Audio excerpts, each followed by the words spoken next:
Hi dear friends, എല്ലാവർക്കും ബിജീസ് കിച്ചൻ്റെ പുതിയൊരു വീഡിയോയിലേക്ക് സ്വാഗതം. ഞാൻ നിങ്ങളുടെ സ്വന്തം ബി ചേച്ചി. എൻ്റെ പ്രിയപ്പെട്ട ഓരോരുത്തർ സുഖമായിട്ടിരിക്കുന്നു. ദൈവം സഹായിച്ച് ഇവിടെ സുഖമായിട്ടൊക്കെ ഇരിക്കുന്നു. ഇന്നൊരു ദിവസം ദൈവം നമുക്ക് ദാനമായി തന്നതിന് ദൈവത്തിന് നന്ദി പറയാം. അപ്പോൾ രാവിലെ ഇന്നലെ മാവൊക്കെ അരച്ച് വെച്ചായിരുന്നു. അപ്പം ഞാൻ ഇത്രയും ചൂടായതുകൊണ്ട് ഒത്തിരി ലേറ്റായിട്ടാണ് അരയ്ക്കുന്നത്.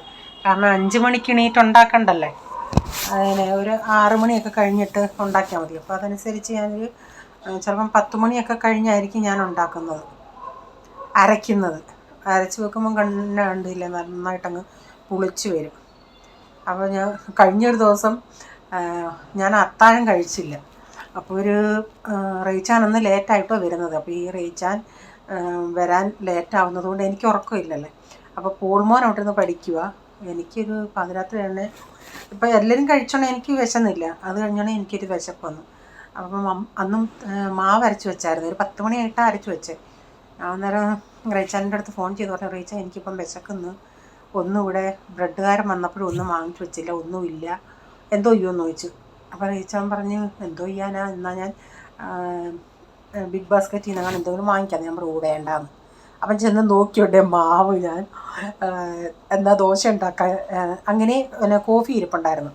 അപ്പം കൂട്ടാനൊന്നും വേണ്ട, 2 കട്ടി പറഞ്ഞ ദോശ, ഇങ്ങനെ മുരിച്ച ദോശ എടുത്തിട്ട് കോഫിയും കുടിച്ചിട്ട് കഴിക്കാമെന്ന് വെച്ചു. ചെന്നുണ്ണേ പുളിച്ചില്ല. നമുക്ക് ദോശ നല്ല സോഫ്റ്റായിട്ട് ദോശ കിട്ടി. അത്ര 2 മണിക്കൂർ കൊണ്ട് ഇല്ല, നമ്മളില്ല അപ്പത്തിനൊക്കെ അരച്ച് വെക്കത്തില്ല ഈസ്റ്റ് ചേർത്ത്, ഒരു 2-3 മണിക്കൂർ കൊണ്ട് മാവ് റെഡി ആവുന്നത് പോലെ ഇതങ്ങ് പുളിച്ച് സ്മെല്ല് വന്നില്ലെന്നേ ഉള്ളൂ. പക്ഷേ ഫെർമെൻറ്റേഷൻ നമുക്ക് കഴിക്കാൻ പറ്റും. നമ്മൾ സാധാരണ മാവ് അരച്ച് വെച്ചാൽ 2 മണിക്കൂറൊക്കെ കഴിഞ്ഞാൽ കട്ടി പോലെ ഇരിക്കത്തില്ലേ ദോശ ഉണ്ടാക്കി. ഇത് നല്ല സോഫ്റ്റായിരുന്നു. ഞാൻ 2 എണ്ണം ഉണ്ടാക്കി. പോൾമോൻ അവനും ഞാൻ പറഞ്ഞു നടാന്ന് പറഞ്ഞ് അവനും ഒരെണ്ണം കൊടുത്ത്. അവൻ പക്ഷേ വെറുതെ തിന്നില്ല, അവൻ ഇച്ചിരി സിസവൻ ചട്നി കൂട്ടി തിന്നു. അവരൊന്നും നമ്മുടെ കൂട്ടൊന്നും അഡ്ജസ്റ്റ് ചെയ്യുന്നവരല്ല.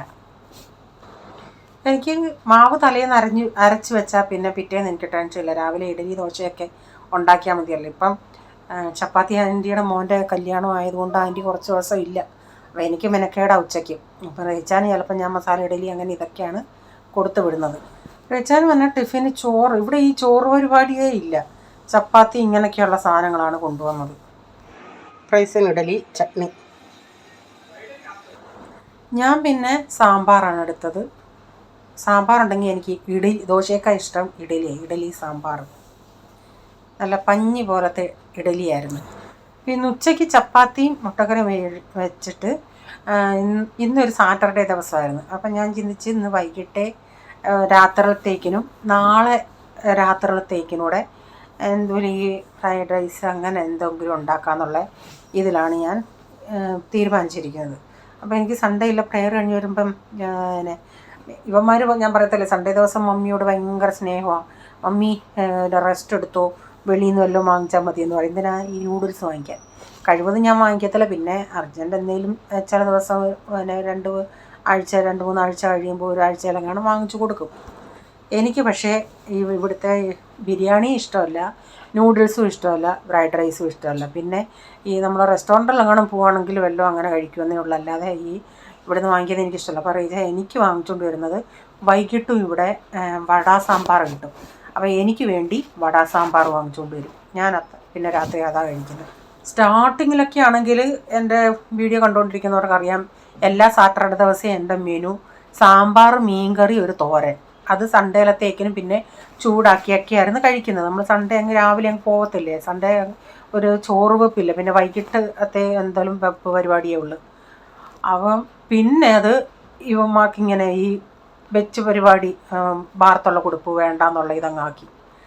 അതുകൊണ്ടാണ് പിന്നെ ഇങ്ങനെ വെളിയിൽ നിന്ന് വാങ്ങിക്കുന്നതും. അല്ലെങ്കിൽ രാത്രിയിൽ ഞാൻ പിന്നെ എന്തെങ്കിലും ഉണ്ടാകും. അതുകൊണ്ട് ഞാനിന്ന് ശനിയാഴ്ച അങ്ങ് ഉണ്ടാക്കിയിട്ട് നാളെയും കൂടെ ആവുമല്ലോ എന്നുള്ള രീതിയിൽ ഇത്തിരി കൂടുതൽ ഉണ്ടാക്കുന്നുണ്ട്. അപ്പം മുട്ടക്കറിക്ക് സവാളയെല്ലാം വഴറ്റി മസാലകളെല്ലാം ചേർത്ത് ഞാനിന്ന് ടൊമാറ്റോ, കുഞ്ഞ് ടൊമാറ്റോ ആയിരുന്നു, 2-3 ടൊമാറ്റോ അരച്ച് ചേർക്കുമായിരുന്നു. എന്നിട്ട് ആവശ്യത്തിനുള്ള വെള്ളമൊക്കെ ഒഴിച്ചു കൊടുത്ത്. അപ്പോൾ കഴിഞ്ഞ ദിവസം അർബനിയിൽ നിന്ന് നമ്മളിപ്പോൾ ഇവിടെ ഞങ്ങൾക്ക് 3 പേർക്കും മൊബൈലിലുണ്ടല്ലോ, ഓരോ ഐഡിയയിൽ നിന്ന് ഇങ്ങനെ നമ്മൾ ചെയ്യുന്നത്. ആദ്യത്തെ സ്റ്റാർട്ടിങ് 3 വിസിറ്റ് നമുക്ക് ഒത്തിരി റേറ്റ് കുറവിലാണ് വരുന്നത്. അപ്പോൾ അങ്ങനെ ഓരോ പ്രാവശ്യം നമ്മൾ ഇവരുടെ റിവ്യൂ കൊടുക്കുമല്ലേ പിള്ളേരുടെ. അപ്പം നമുക്ക് നല്ലതാണെന്ന് തോന്നുമ്പോൾ അവർ പിറ്റേ പ്രാവശ്യവും അത് ചോദിക്കും എഗെയിൻ ഇവർ വേണമെന്ന്. അപ്പോൾ നമ്മൾ ആന്ന് പറയുന്നുണ്ടെങ്കിൽ ആ കൊച്ചത് തന്നെ ആയിരിക്കും വരുന്നത്. അപ്പോൾ ഈ കൊച്ച് 3ാമത്തെ പ്രാവശ്യമായിരുന്നു വരുന്നത്. അപ്പോൾ അവളുടെ സ്ഥലം UP ആണെന്ന് തോന്നുന്നു. അപ്പോൾ അവിടെ മമ്മി നാട്ടിൽ പോയേക്കുക. അപ്പം ഞാൻ ചോദിച്ചു മമ്മി വന്നോന്ന്, കല്യാണത്തിനെങ്ങാണ്ട് പോയേക്കുക. കാരണം ഞാൻ ചോദിച്ചു നിങ്ങളുടെ നാട്ടിൽ കേത്തിയിൽ അയ്യത്തൊക്കെ എന്തോ നടന്നേന്ന് ചോദിച്ചു, എന്തോ കൃഷിയെന്ന് ചോദിച്ചു. അപ്പോൾ അവൾ പറഞ്ഞ് ഗോതമ്പുണ്ട്, അരിയുണ്ട്, പിന്നെ ഫ്ലെക്സീഡ്, അങ്ങനെ കുറേ സാധനങ്ങളുണ്ടെന്ന് പറഞ്ഞു. അപ്പോൾ അവൾ പറയുക അവിടെ ഉള്ളവർക്ക് ഈ ബിരിയാണി റൈസ് ഉണ്ടല്ലോ, ബസുമതി റൈസ്, അതൊക്കെ കൃഷി ഉള്ളവരുണ്ട്, അവർക്ക് അതിൻ്റെ സ്മെല്ലൊന്നും ഇഷ്ടമല്ലെന്ന്, അതുകൊണ്ട് അത് ചെയ്യത്തില്ല, അവർക്ക് സാധാ റൈസാണ് ഇഷ്ടം. ഞാൻ പറഞ്ഞ എൻ്റെ ദൈവമേ ഇവിടൊക്കെ ഞാൻ പറഞ്ഞ നീ അങ്ങനെ ആണെങ്കിൽ നിൻ്റെ പപ്പാടുത്ത് പറയണം കുറച്ച് ഇവിടെ കൊണ്ടുവന്ന് ബ്ലാക്കിൽ മീൻസ് ഇങ്ങനെ ഇവിടെ കൊണ്ടുവന്ന് വിൽക്ക്, അവിടുത്തേക്കാൾ ഇവിടെ 1 കിലോ സ്റ്റാർട്ടിങ് പ്രൈസ് 120 എങ്ങാണ്ട, അവ നല്ലതല്ലേ. അവൾ പറഞ്ഞ് അവർക്കത് ഇഷ്ടമല്ലാത്തതുകൊണ്ട് അവരത് നടത്തേയില്ലെന്ന്.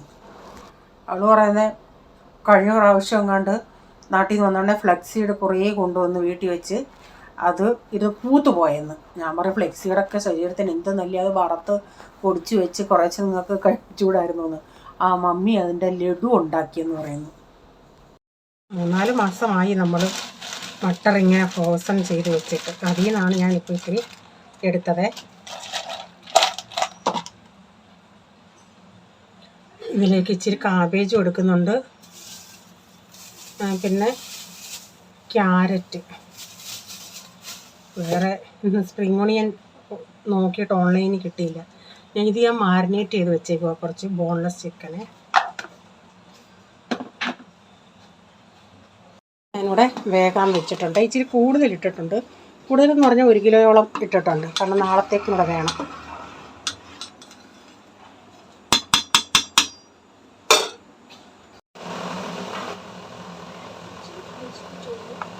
ഇച്ചിരി പ്രൈസും ചെയ്യണ്ട. ഞാനൊരു 4-5 മുട്ട ഇങ്ങനെ ഒന്ന് ഇച്ചിരി ഉപ്പ് ചേർത്തൊന്ന് പൊട്ടിച്ച് ഇട്ട് കലക്കുന്നുണ്ട്. അപ്പം പ്രൈസം വന്ന് പറയുമായിരുന്നു ഇച്ചിരി അവനൊന്ന് കലക്കട്ടേന്ന്. ഞാൻ പറഞ്ഞു വേണ്ടാന്ന്. അവൻ കലക്കിയ അത് മൊത്തം അവിടെയൊക്കെ വീഴ്ത്തു. പിന്നെ അങ്ങനെ കുറേ നടന്ന് ഇച്ചിരിതാന്ന് പറഞ്ഞ് ഇച്ചിരി ഒന്ന് കലക്കാൻ കൊടുത്താൽ ഞാൻ പറഞ്ഞതുപോലെ നമ്മുടെ കൂട്ട് പ്രാക്ടീസ് ചെയ്യാൻ നോക്കിയതാണ്. അത് ഇച്ചിരി തറയെ വീണു. അപ്പം ഞാനതിങ്ങനെ ഒഴിച്ച് കൊടുത്തിട്ടേ ഇങ്ങനെ ഇച്ചിരിച്ച് തവിയും കൊണ്ട് ഇങ്ങനെ ഒന്ന് മാറ്റുന്നുണ്ട്. അന്നേരം ഇങ്ങോട്ട് ഒഴുകി വന്ന് അങ്ങനെ അത് ഇച്ചിരി ഒന്ന് വെന്ത് വന്നിട്ട് ഞാനതൊന്ന് മുറിഞ്ഞു പോകും. ഞാൻ തിരിച്ചിട്ടുണ്ടേ ഇതെല്ലാം ഇങ്ങനെ തിരിച്ചിട്ടിട്ട് പിന്നെ ഓരോ പീസാക്കിയിട്ട് പ്ലേറ്റിലോട്ട് മാറ്റാം. എനിക്കെന്തോ ഇങ്ങനെയുള്ള സാധനങ്ങൾ, പക്ഷേ എനിക്ക് ഇങ്ങനല്ലാതെ നമ്മൾ പൈനാപ്പിളൊക്കെ ഇട്ട് ഫ്രൈഡ് റൈസ് ഉണ്ടാക്കുമല്ലോ, പൈനാപ്പിളും മട്ടറൊക്കെ ഇട്ടുണ്ട്, അതിൻ്റെ കൂടെ ചിക്കൻ കറിയും, അത് പിന്നെ എനിക്ക് ഇച്ചിരി ഇഷ്ടം. പക്ഷേ ഈ ടൈപ്പിലും എനിക്കിഷ്ടമല്ല, ഈ സോസേജൊക്കെ ഒഴിച്ചുള്ള. ഞാൻ അന്ന് പിന്നെ എനിക്ക് രാത്രി കഴിച്ചത് ഞാൻ നമ്മുടെ പഞ്ഞിപ്പുല്ലുണ്ടല്ലേ അത് കലക്കിയിട്ട് ഇത്തിരി ലൂസാക്കി വെള്ളം പോലാക്കി അതാണ് കുടിച്ചത്. അപ്പോൾ ഞാൻ മുട്ട വറുത്ത് കോരിയിട്ട് ഇതിലേക്ക് ചിക്കൻ ഇട്ടൊന്ന് വറക്കാൻ പോവാം. അപ്പോൾ ഈ ചിക്കൻ്റെ അകത്ത് ഞാൻ 1 ടീസ്പൂൺ ഇഞ്ചി വെളുത്തുള്ളി പേസ്റ്റ്, ഇച്ചിരി മഞ്ഞൾപ്പൊടി, മുളക് പൊടി, ഉപ്പ്, 1/2 ടീസ്പൂൺ കുരുമുളക് പൊടി, ഇതെല്ലാം കൂടെ ചേർത്താണ് മാരിനേറ്റ് ചെയ്ത് വെച്ചേ. ഒരു 300 ഗ്രാമോളം ചിക്കൻ കാണും. അത് ഞാൻ ഒത്തിരി ഓയിൽ ഒഴിച്ചില്ല, ഇങ്ങനെ ഇത് തന്നെ ഇട്ടിട്ട് ഇങ്ങനെ ഇളക്കി വറുത്തിങ്ങെടുക്കുമായിരുന്നു. ബോൺലെസ് ആയതുകൊണ്ട് പെട്ടെന്ന് നമുക്കാവും. അപ്പോൾ എനിക്ക് അതിൻ്റെ അകത്ത് ഉരുളിക്കകത്ത് അത് അടിക്ക് പിടിക്കുന്നത് പോലെ ഓയിലും ഇച്ചിരിയും കൂടെ വേണ്ടിയതുപോലെ തോന്നി. അപ്പം ഞാൻ ചിന്തിച്ചെന്നാൽ ഒരു കുഴുവൻ പാത്രത്തിൽ ഇട്ടുണ്ടാക്കാമെന്ന് പറഞ്ഞ് വേറൊരു പാത്രത്തിലാക്കി അതിലാണ് ഞാൻ വറക്കാൻ വെച്ചത്. അപ്പം ആ കുഞ്ഞു പാത്രമാകുമ്പം അതിൽ കുറച്ച് ഓയിലിൻ്റെ ആവശ്യമേ അതിൽ കിടന്നങ്ങ് റെഡി ആയിക്കോളൂ. ഇതിലാകുമ്പം ആ ഉരുളിയിൽ ഒരു ഇച്ചിരി നെയ്യൂടെ ഒഴിച്ചിട്ട് 2-3 ബേ ലീഫ് മാത്രമേ ഞാൻ ചേർക്കുന്നുള്ളൂ. ഏലക്ക ചേർക്കുന്നില്ല, ഏലക്കായുടെ ടേസ്റ്റ് പോള് പറയാൻ വേണ്ടാന്ന്. പിന്നെ ഒരു സവാളയും കുറച്ച് പച്ചമുളക് കീറിയതും അതോടെ ഇട്ട് ഒത്തിരി അങ്ങ് വഴരണ്ട, ഇച്ചിരി ആ പച്ചക്കടി ഒന്ന് മാറിയാൽ മതി. ഇതിവിടെ എല്ലാവർക്കും ഇഷ്ടമാണ്. അപ്പം ഞാൻ ഇതിൽ നമ്മളെ ഈ വെളുത്തുള്ളി ഒന്ന് കൃഷി ചെയ്തിടുക. അപ്പോൾ ഇഞ്ചി, വെളുത്തുള്ളി, ഈ ബദാം ഇതൊക്കെ ഇങ്ങനെ കൃഷി ചെയ്യാൻ ഇതുപോലൊരു ചോപ്പർ ഞാൻ വാങ്ങിച്ചേ. ഈ ബദാമൊക്കെ ചില സമയത്ത് കുഞ്ഞതായിട്ട് നമ്മളിങ്ങനെ ഗ്രേറ്റ് ചെയ്തിടത്തില്ലേ, അപ്പം അതിനൊക്കെ ഇത് നല്ലതാണ്, ഒത്തിരി യൂസ്ഫുള്ളാണ് അങ്ങനെയുള്ള കാര്യങ്ങൾക്ക് വേണ്ടിയത്.